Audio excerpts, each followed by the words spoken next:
এটা কি সেলিমের বাড়ি? হ্যাঁ, এটা তো সেলিম স্যারের বাড়ি। একটু ডেকে দিন না, আমার খুব দরকার আছে। আপনি একটু দাঁড়ান, আমি ডেকে নিয়ে আসছি।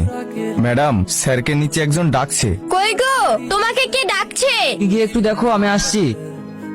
ভাবি, সেলিম আছে? কে আপনি? আমি সেলিমের গ্রামের বন্ধু। এদিকে একটা হসপিটালে আমার ছেলে ভর্তি আছে, একটু সেলিমকে ডেকে দিন না। হ্যাঁ, আমি খুব বিপদে আছি। না না, এখানে সেলিম নামে কেউ নেই, আপনি আসতে পারেন।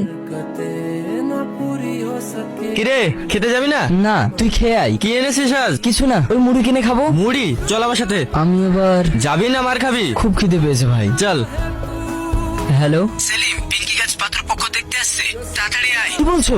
আমি এখন আসছি। পিঙ্কি, তুমি এখানে? চাচা, আপনি এটা কি করছেন? আপনারা তো ভালো মতো জানেন আমি আর পিঙ্কি দুজনকে খুব ভালোবাসি। সেলিম, মেয়ে তোমাকে ভালোবাসে না, ওর মতে আমরা বিয়ে ঠিক করেছি। কি বলছেন আপনি? পিঙ্কি, তোমার আব্বু সব কি বলছে? তুমি? হ্যাঁ, আমার ইচ্ছেতে আমি বিয়ে করছি, কারণ তুমি যে আমাকে স্বপ্ন দেখিয়েছো সেটা কখনোই পূরণ হবে না। তুমি বেকার, এখন একটা চাকরি জোগাড় করতে পারোনি, লোকের মুনিশ খাটো। তুমি আমার মেয়েকে কিভাবে সুখে রাখবে? ও তো চেষ্টা করছে। তুমি চুপ করো। সেলিম, তুমি চলে যাও। তোরা চলে এসেছিস? সেলিম, কি হয়েছে? কান্না করছিস কেন বাপ? খালা, ছোটবেলায় আব্বু মাকে হারিয়েছি, অনেক কষ্ট করে বড় হয়েছি, পড়াশোনা করেছি। আজ নিজেকে প্রতিষ্ঠিত করতে পারিনি বলে আমার সেই ইচ্ছাটুকু শেষ হয়ে গেল। হ্যাঁ জানি তো, তোকে সেই ছোটবেলা থেকে দেখছি, তুই অনেক কষ্ট করেছিস। কি হয়েছে বাবা? কেউ কি কিছু বলেছে? মা, ও যে মেয়েটাকে ভালোবাসতো তার আজ বিয়ে ঠিক হয়ে গেছে, ওকে অপমান করে তাড়িয়ে দিয়েছে। আমার আর আপন বলতে কেউ থাকলো না খালা। এসব কি বলছিস? আমরা আছি তো, তোর বন্ধু আছে, কান্না করিস না, সব ঠিক হয়ে যাবে।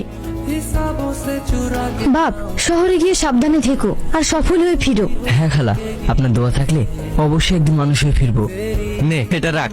না ভাই, তুই আমার জন্য অনেক করেছিস, আর না। পাগল কোথাকার, রাখ, রাস্তায় লাগবে। তাছাড়া বন্ধুর কাছ থেকে নিতে লজ্জা কিসের? আমি কি তোর পর? ভাই, তোর এই উপকারের কথা আমি কখনো ভুলবো না।